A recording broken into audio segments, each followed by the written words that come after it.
අද අපි කතා කරන්න යන්නේ ශ්‍රී ලංකා ක්‍රිකට් ඉතිහාසයේ නොමැකෙන සලකුණක් තිබූ විශිෂ්ටතම පන්දු යවන්න දස දෙනා ගැන. ඔවුන්ගේ දක්ෂතා වාර්තා සහ ක්‍රිකට් ක්‍රීඩාවට ඔවුන් කළ බලපෑම ගැන දැනගන්න මේ වීඩියෝ අවසානයේ දක්වා නරඹන්න. ඉතින් අනිවාර්යයෙන්ම channel එකට subscribe කරලම එකතු වෙන්න.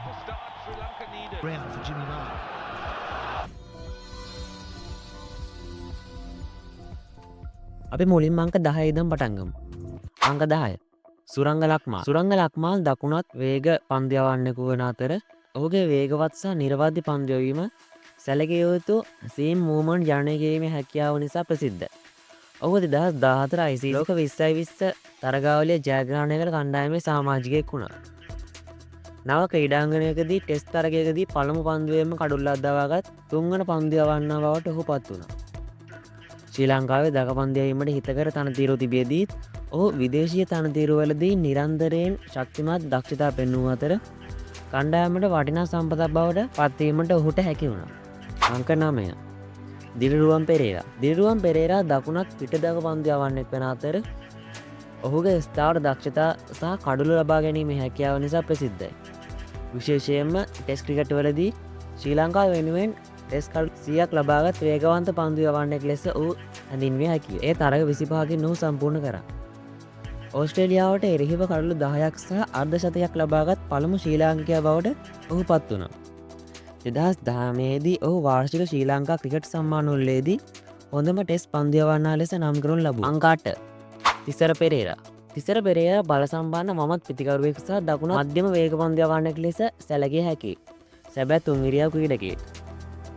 2014 ICC ලෝක 2020 තරගාවලිය ජයග්‍රහණය කළ ශ්‍රී ලංකා කණ්ඩායමේ ඔහු සමාජිකයෙක් වූ අතර අවසන් මහා තරගයේදී ඉන්දියාවට එරෙහිව ජයග්‍රාහී 4 පාර එල්ල කළා. 2013 දී පාකිස්තානයට එරෙහිව ලැබුණු 44කට කඩලු 6ක් දවා ගනිමින් එක් දින තරගයකදී කඩලු 6ක් ලබාගත් පළමු ශ්‍රී ලාංකිකයා බවට ඔහු පත් වුණා. ඔහුගේ ඇග්‍රෙසිව් ප්‍රතිකරණය සහ කඩලු ලබා ගැනීමේ හැකියාව නිසා ඔහු සීමිත පන්දු වාර ක්‍රිකට් ක්‍රීඩාවේ වටිනා සම්පතක් බවට පත් වුණා. අංක 7. නුවන් කුලසේකර. නුවන් කුලසේකර දකුණත් මධ්‍යම වේග පන්දු යවන්නෙක් ලෙස හැඳින්වෙන අතර ඔහුගේ නිවැරදි පන්දු යැවීම සහ පන්දුව දෙපැත්තටම දෝලනය කිරීමේ හැකියාව නිසා ඔහු ප්‍රසිද්ධයි. ඔහු 2014 ලෝක කුසලාන 2020 තරගාවලිය ජයග්‍රහණය කිරීමේ කණ්ඩායමේ සමාජිකයෙක් වුණා.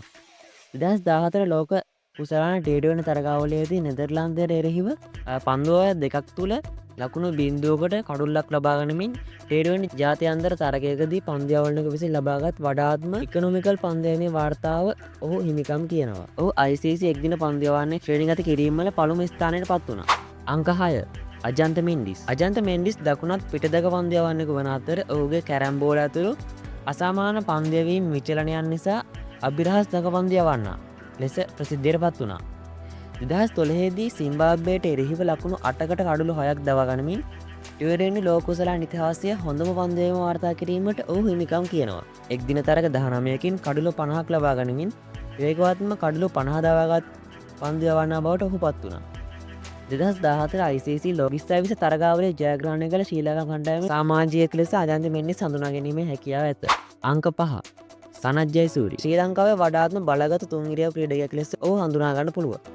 1996 ලෝක කුසලානයේදී ඔහුගේ ආක්‍රමණශීලී ප්‍රතිකරණයෙන් එක්දින ක්‍රිකට් විප්ලවීය වෙනසකට ලක් වුණා.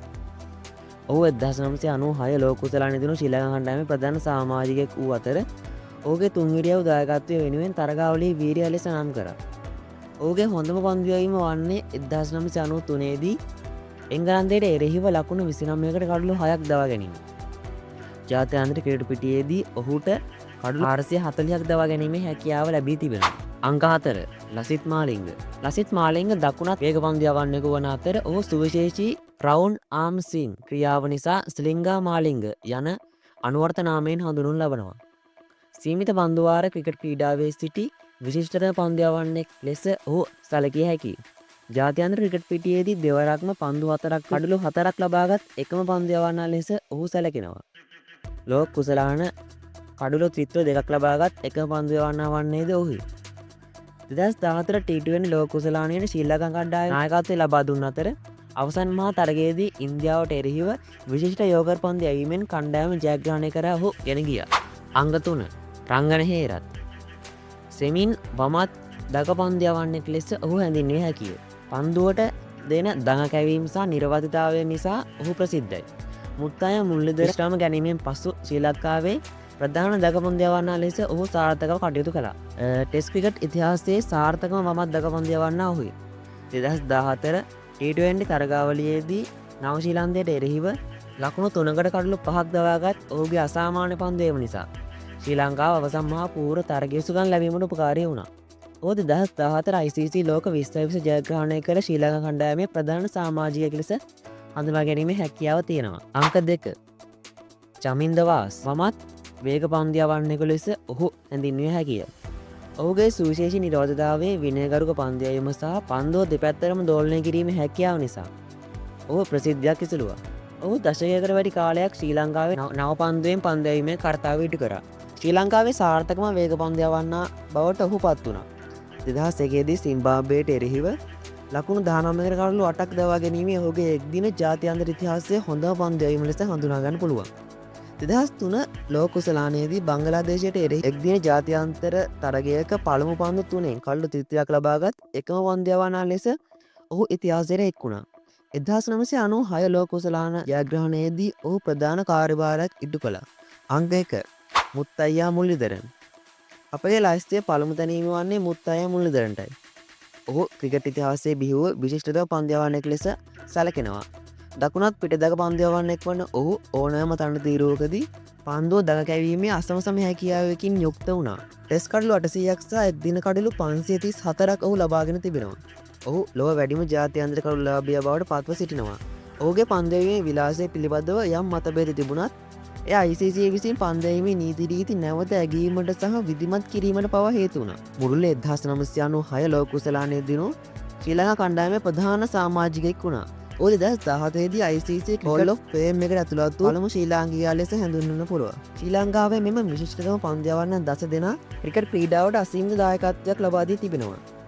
මුරලිදරන්ගේ මායාකාරී පන්දවීම් වල සිට වාස්ගේ විනයගරුක ස්විං පන්දවීම දක්වා ඔවුන්ගේ වාර්තා තරග ජයග්‍රාහී දක්ෂතා සහ ප්‍රධාන තරගාවලි ජයග්‍රහණ සඳහා ඔවුන් කළ දායකත්වය ශ්‍රී ලංකාවට ලෝක මට්ටමේ පන්දියවන්න නිරන්තරයෙන් බිහි කිරීමට හැකි වී ඇති බවට ඔප්පු කරනවා. ඔබේ අදහස් පහලින් කමෙන්ට් කරන්න. ඔබගේ ප්‍රියතම ශ්‍රී ලංකා පන්දියවන්න කවුද?